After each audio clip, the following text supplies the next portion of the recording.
So another thing I keep forgetting to say, and I keep going into making these videos with this in the back of my mind.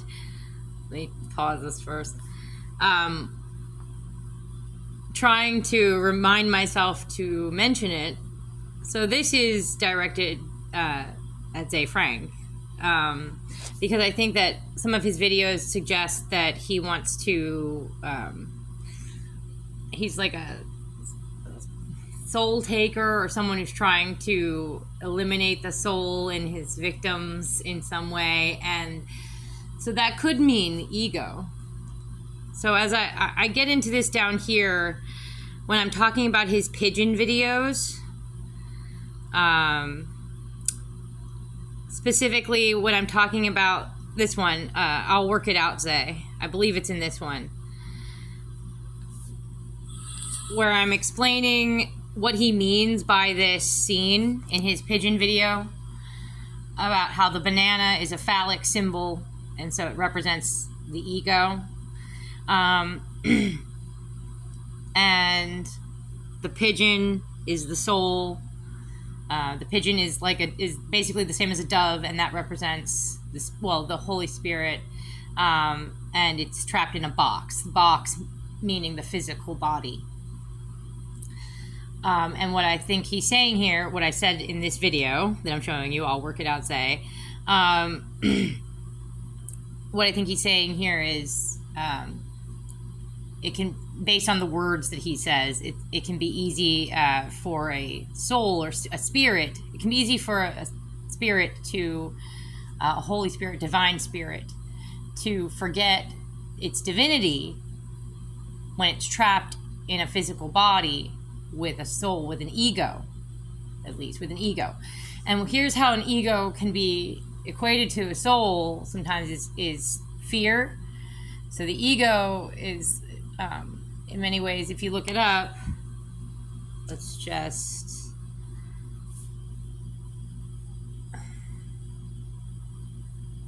there we go.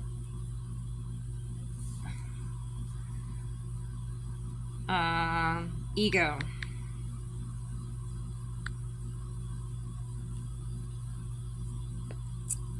Oh, it's going to give us some ego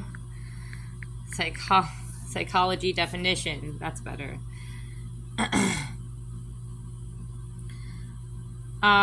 It's often associated with our fears. In psychology, the ego is sort of operating from fear. Your ego, in many ways. And so for me, that suggests that it's possible, Zay, if you want to maybe look at this like it's a good thing, it's possible that Zay is trying to say operate from a place, like get rid of the fear of protecting yourself, or protecting, like operating out of this fear of protecting, your ego, yourself. And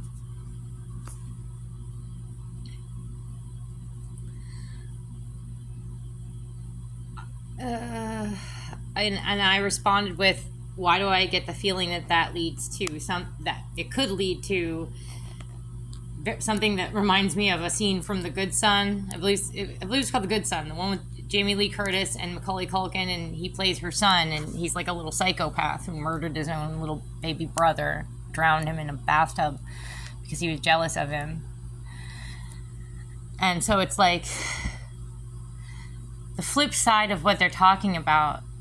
There's a good side and an evil side to everything. You could say it's good to remove all ego and operating from a place of fear,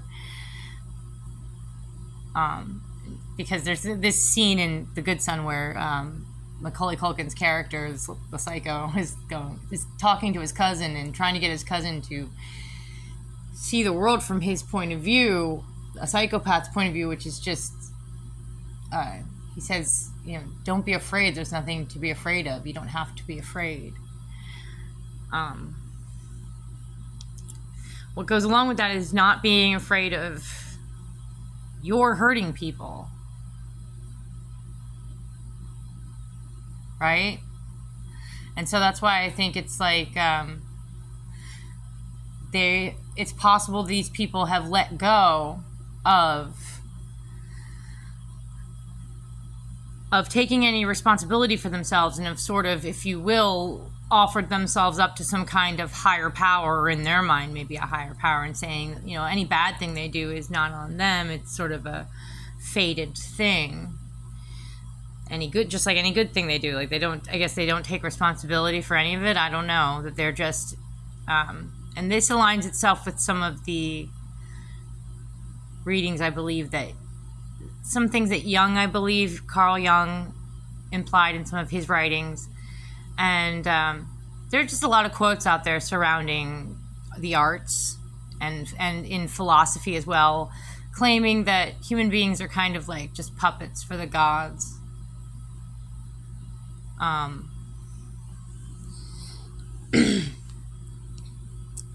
So I don't know. So yeah, I mean, again, I think that is a flip side of something Ze Frank could be saying, is remove your ego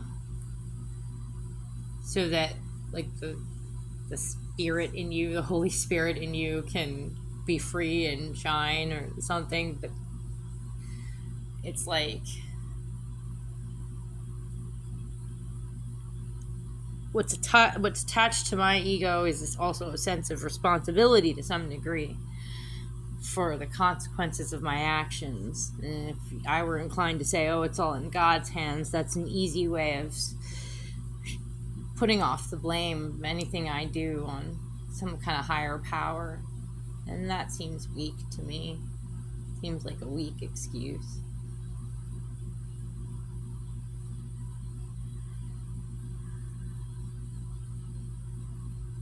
So I don't know though. I'm trying to figure out this. I don't know. It's something that I don't know that I want to do. I don't even know how I would begin to separate myself entirely from my own ego. I can kind of work on it.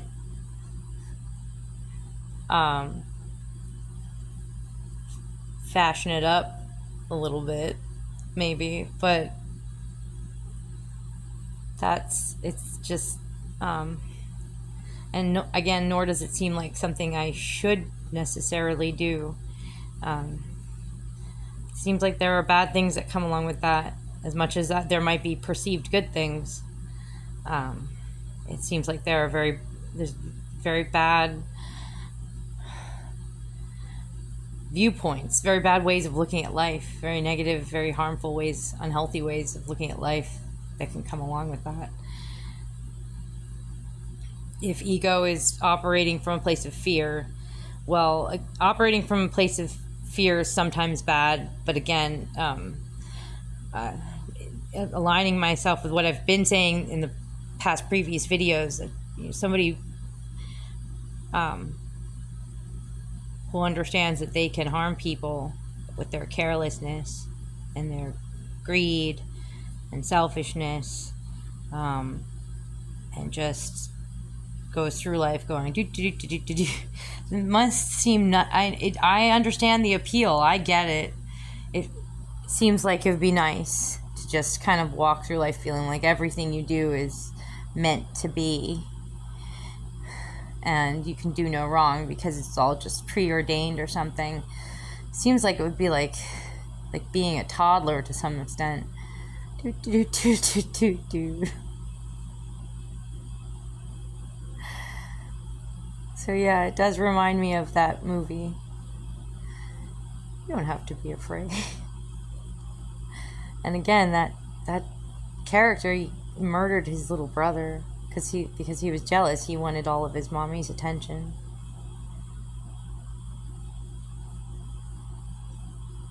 How easy do you think it would have been for that character, you know, if he grew up, to come up with some lovely narcissistic philosophy that supported all of his psychopathic, self-serving life views. If he was, I mean, he was definitely, that character was upper middle class, at least. He would have gotten a good education, probably had a good amount of free time on his hands to read some philosophy or what have you. He would have made a good little cult leader, I betcha.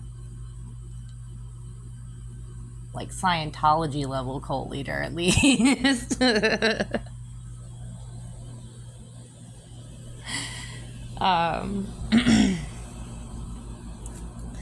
Yeah, but Zay, if you can convince me of anything other than, you know, what I'm putting together here.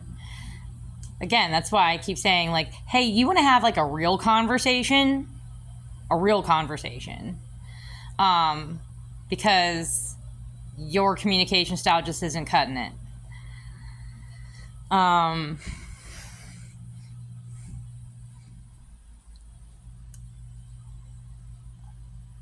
Yeah, explain to me how this whole remove your ego entirely idea isn't just totally psychopathic.